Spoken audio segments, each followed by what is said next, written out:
The Mk4 folding fin aerial rocket, also known as Mighty Mouse, was an unguided rocket used by United States military aircraft. 2.75 inches in diameter, it was designed as an air-to-air weapon for interceptor aircraft to shoot down enemy bombers, but primarily saw service as an air-to-surface weapon. History. The advent of jet engines for both fighters and bombers posed new problems for interceptors, with closing speeds of 1,500 feet per second or more for a head-on interception. The amount of time available for a fighter pilot to successfully target an enemy aircraft and inflict sufficient damage to bring it down was vanishingly small. Wartime experience had shown that 50 caliber machine guns were not powerful enough to reliably down a bomber, certainly not in a single volley, and heavy cannon did not have the range or rate of fire to ensure a hit. Unguided rocket weapons had been proven effective in ground attack work during the war, and the Luftwaffe had shown that volleys of the Werfer Granit 21 rockets, first used by elements of the Luftwaffe's JG-1 and JG-11 fighter wings on July 29, 1943 against USAAF bombers attacking Kiel and Warnemünde, could be a potent air-to-air weapon as well. The introduction in the summer and autumn of 1944 saw the adoption of the folding fin R4M unguided rocket for use underneath the wings of the Messerschmitt Me-262 jet fighter for bomber-destroyer duties against the USAAF's 8th Air Force heavy bombers.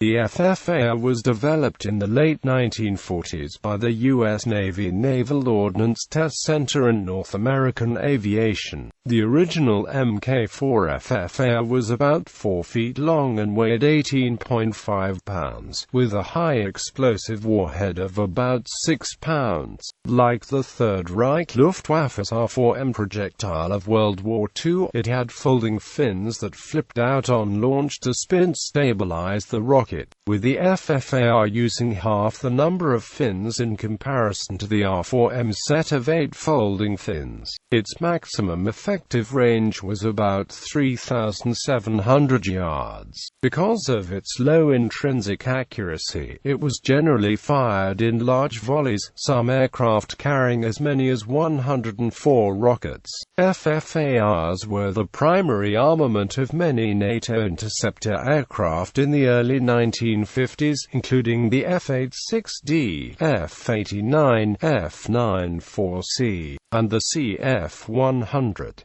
They were also carried by the F-102 Delta Dagger to supplement its guided missile armament. The Mk4 was dubbed Mighty Mouse in service after the popular cartoon character. The Mighty Mouse was to prove a poor aerial weapon. Although it was powerful enough to destroy a bomber with a single hit, its accuracy was abysmal. Its spin rate was not high enough to compensate for the effects of wind and gravity drop, and the rockets dispersed widely on launch. A volley of 24 rockets would cover an area the size of a football field. As a result, by the late 1950s it had been largely abandoned as an aircraft weapon in favor of the guided air-to-air missiles then becoming available. The Mk4 found other uses, however, as an air-to-ground weapon, particularly for the new breed of armed helicopter. A volley of FFARs was as devastating as a heavy cannon with far less weight and recoil, and in the ground attack role its marginal long-range accuracy was less important. It was fitted with a more powerful motor to become the Mk40.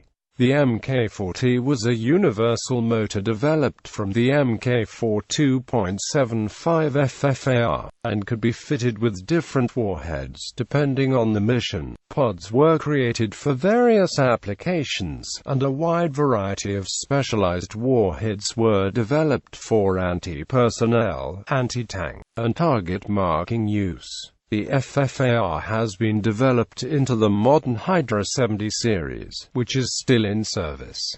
U.S. Mk-40 FFAR launches. The United States was the primary user of this type of weapon and developed a number of different launching pods for it. Initially, pods were intended to be disposed of by launching aircraft, either in flight or on the ground following a mission. With the advent of the armed helicopter, the need for launching pods that were reusable became apparent. Though the rocket was initially developed by the U.S. Navy, the U.S. Air Force and later U.S. Army were most responsible for the development of rocket pods for all services.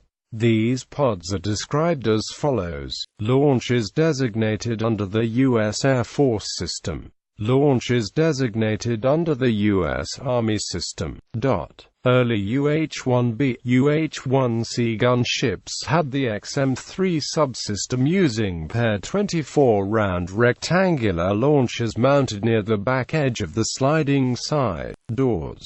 These pods were ground reloadable and were semi-permanent aircraft parts. The mounting point had been used to mount booms for 3 SS-11 launches on each side for anti-tank missions. The co-pilot had a roof-mounted sight and control box to fire these. Later UH-1C and D aircraft had a mount on each side to carry a 7-round pod coupled with paired M60D machine guns. Some carried M134 miniguns with 3,000 rounds per gun instead, though these aircraft were normally used by air cavalry units, not the aerial rocket artillery units.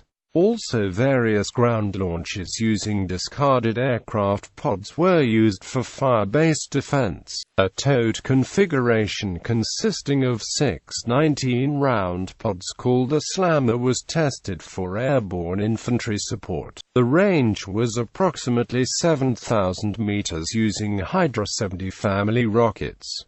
Warheads for the Mk-40 motor. With the development of the Mk-40 Mod 0 universal motor came the development of a considerable number of different warheads, as well as a number of different fusing options. A list of those warheads believed to be developed before the replacement of the Mk-40 motor with the Mk-66 motor is as follows.